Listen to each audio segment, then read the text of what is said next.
Friends, आज मैं आपके लिए लेकर आई हूँ 2012 में रिलीज्ड एक हॉरर एंड ड्रामा मूवी की कहानी जिसका नाम है अमेरिकन मैरी।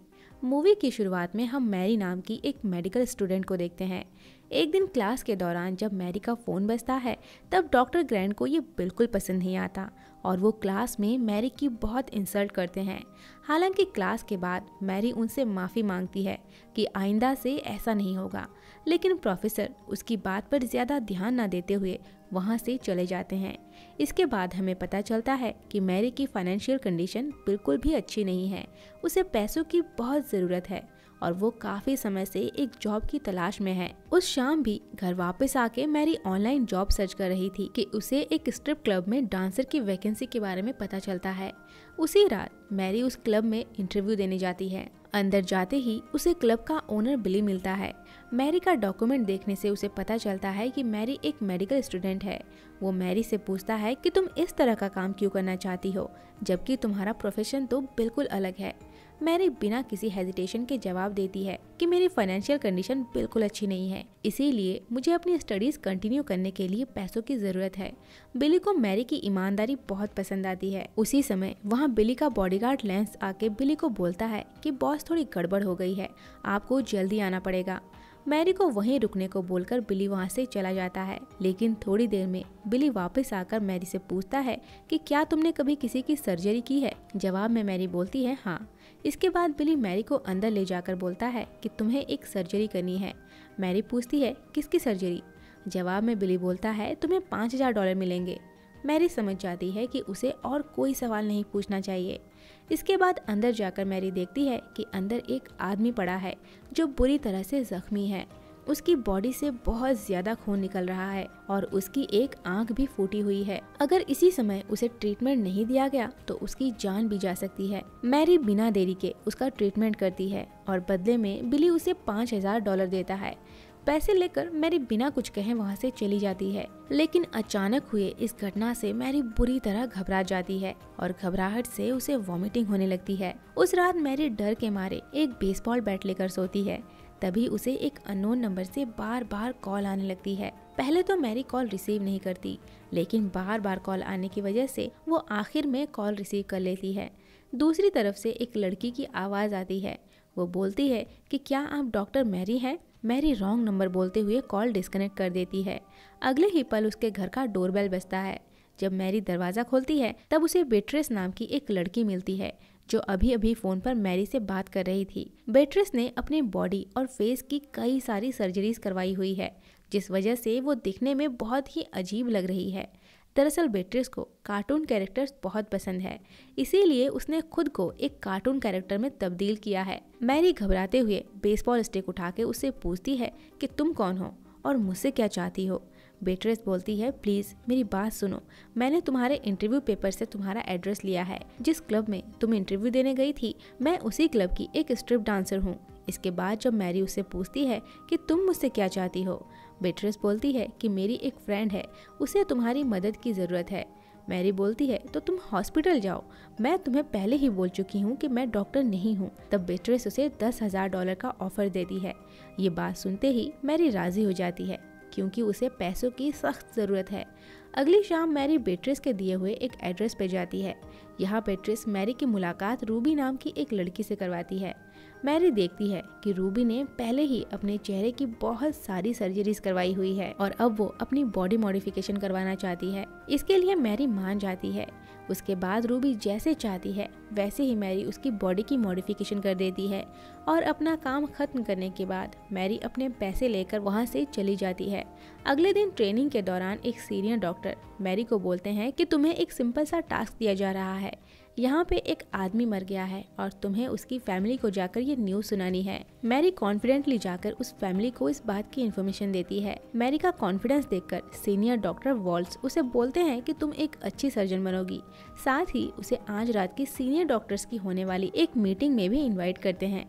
उसी दिन हॉस्पिटल से बाहर मैरी से मिलने बेट्रेस आती है। वो मैरी को एक गिफ्ट देते हुए बोलती है कि रूबी तुम्हारे काम से बहुत खुश है, इसीलिए उसकी तरफ से ये छोटा सा गिफ्ट तुम्हारे लिए।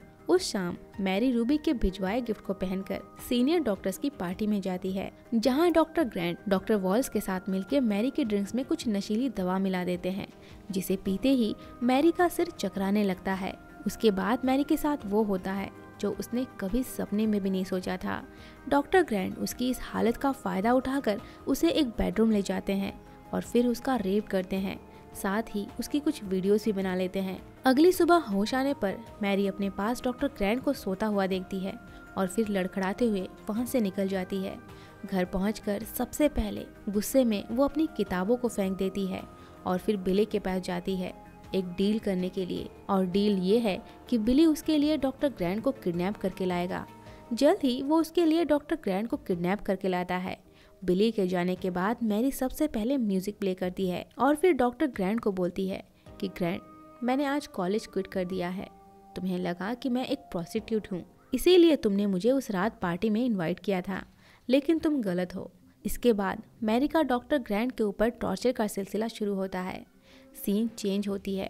हम देखते हैं कि अब धीरे धीरे मैरी बॉडी मॉडिफिकेशन की दुनिया में एक जाना पहचाना नाम बन चुकी है, लेकिन कोई प्रोफेशनल डिग्री ना होने की वजह से वो ये सब काम सीक्रेटली करती है। इस तरह से उसने बहुत पैसे कमा लिए हैं। एक दिन डिटेक्टिव डॉलर मैरी से मिलने के लिए आते हैं। दरअसल वो मैरी से डॉक्टर ग्रैंट की मिसिंग के बारे में कुछ पूछताछ करने के लिए आए हैं, क्योंकि जिस दिन से डॉक्टर ग्रैंट गायब है उसी दिन से ही मैरी ने भी कॉलेज क्विट कर दिया था। साथ ही उन्हें पता चलता है कि डॉक्टर ग्रैंट क्लास में मैरी से बहुत स्ट्रिक्टली पेश आते थे, लेकिन मैरी उन्हें ऐसे जवाब देती है जैसे उसे डॉक्टर ग्रैंट के मिसिंग के बारे में अभी अभी पता चला है। वो इस बात को एक्सेप्ट करती है कि डॉक्टर ग्रैंट एक सख्त इंसान जरूर हैं, लेकिन उतने भी बुरे नहीं हैं। डिटेक्टिव डॉलर बोलते हैं कि उस रात पार्टी में बाकी डॉक्टर्स के साथ तुम भी मौजूद थी और मुझे इन्वेस्टिगेशन के लिए सभी से सवाल पूछना ही होगा। आखिरकार ये मेरी ड्यूटी है। जाते हुए वो मैरी को बोलते हैं कि अगर तुम्हें कुछ याद आए तो मुझे ज़रूर बताना। उनके जाने के बाद मैरी सीधे बिली के पास जाती है और बोलती है कि मैंने तुम्हें ये काम इसलिए दिया था जिससे मैं पुलिस की नज़रों में ना आऊँ, लेकिन वो डिटेक्टिव मुझ तक पहुँच गया। इसके बाद मैरी बेट्रेस से मिलती है।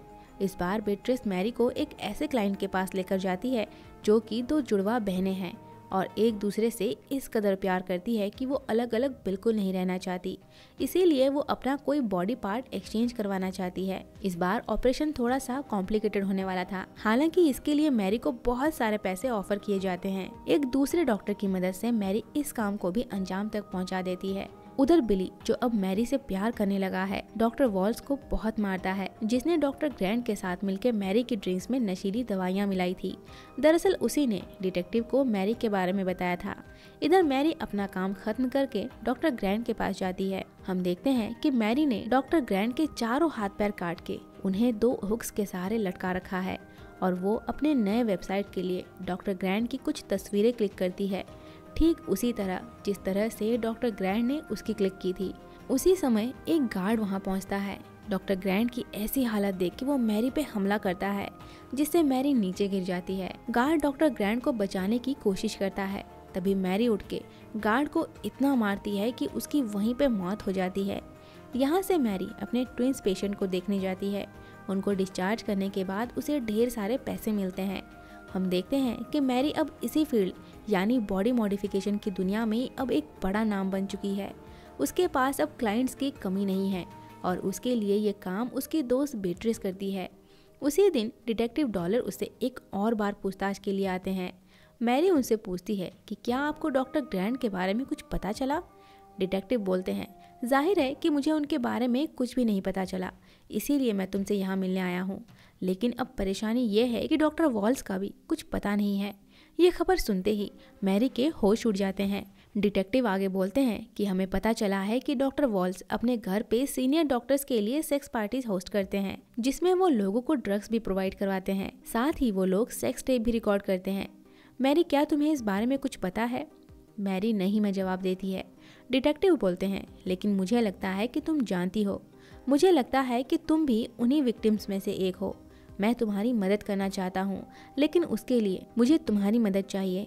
मेरा यकीन करो प्लीज़। उधर हम देखते हैं डॉक्टर वॉल्स के पास बिली को मैरी का वो टेप मिलता है जो डॉक्टर ग्रैंट ने बनाई थी, जिसे देखते ही बिली के होश उड़ जाते हैं।